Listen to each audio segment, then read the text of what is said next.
Bob Cheshire, who I give a lot of credit to, who unfortunately died in May, he and I were aware of one that Cleveland Heights had put on, installed up near the Noble School. And Bob and I both felt like the Cleveland Public Schools would be a natural place for these little free libraries, because many of the schools, and consequently the children, are not convenient for them to go to a public library. And this enables them to get books. Also, they get to keep these books. And we feel very strongly, and I personally feel very strongly, that it's important to get books into the homes of kids. And in some of the Cleveland neighborhoods, they didn't grow up with books. They didn't have books in their homes. We also have put some adult books in, because we found that some of the adults wanted, gee, will there ever be a cookbook in the little free library? How about how to do it, how to repair? So I've put a few paperback novels. The majority of the books, maybe between 80 and 90, closer to 90%, are children's books. Because if you get children hooked on reading early on, it stays with them the rest of their life. And it's crucial just to be able to love to read, to enjoy reading, because reading is crucial to everything we do.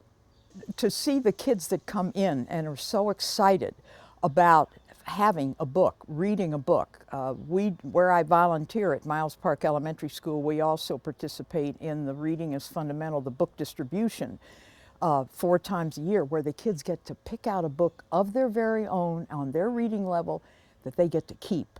Because most of these kids in some of these Cleveland neighborhoods do not have books in their homes. And we're encouraging them to build up little libraries in their own home. And the books that they get from the little free library of take a book, leave a book, there are not many books that they're going to be leaving. But eventually, we've told to them, as you outgrow these books, and pass them on to a younger sister or brother. But when all of you've outgrown them, you can bring the books back if you would like, so that other children could share them. I know a lot of kids are hooked on these, whatever these little gadgets are in the computers, but number one, a lot of the children in the Cleveland neighborhoods do not have the computers at home. Some of them seem to have these, whatever they are, iPads or so forth.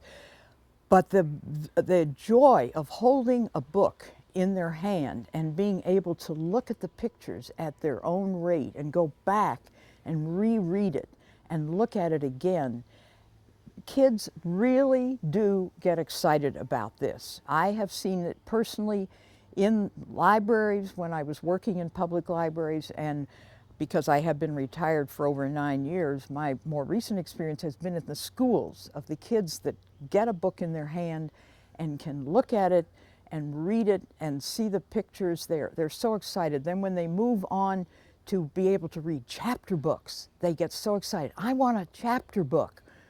And then we've gotten, if they're interested, there's still mysteries. Believe it or not, the Hardy Boys and the Nancy Drew books are still there, and they're interested in those.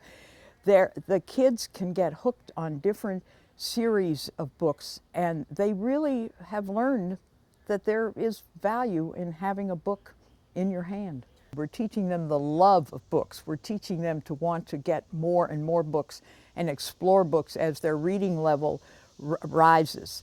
They can get into different types of books and learn more.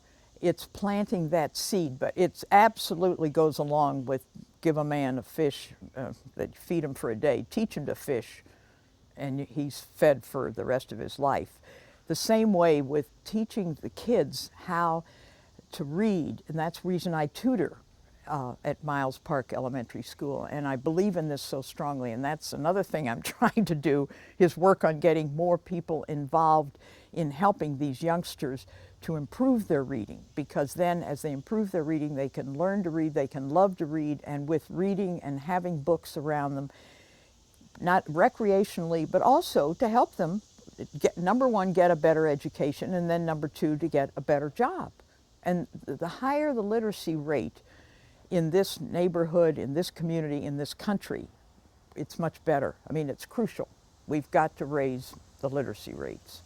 The other thing I feel strongly about is getting the parents involved. because we who are volunteers, who work to volunteer in the schools or to maintain these little free libraries around the city, we can do so much, but it's the parents, and I feel very strongly about that. And I know there are several groups in the greater Cleveland area that are working on, and the Cleveland schools themselves are working on trying to get better and increased parental involvement, because we all know that the parents set the example.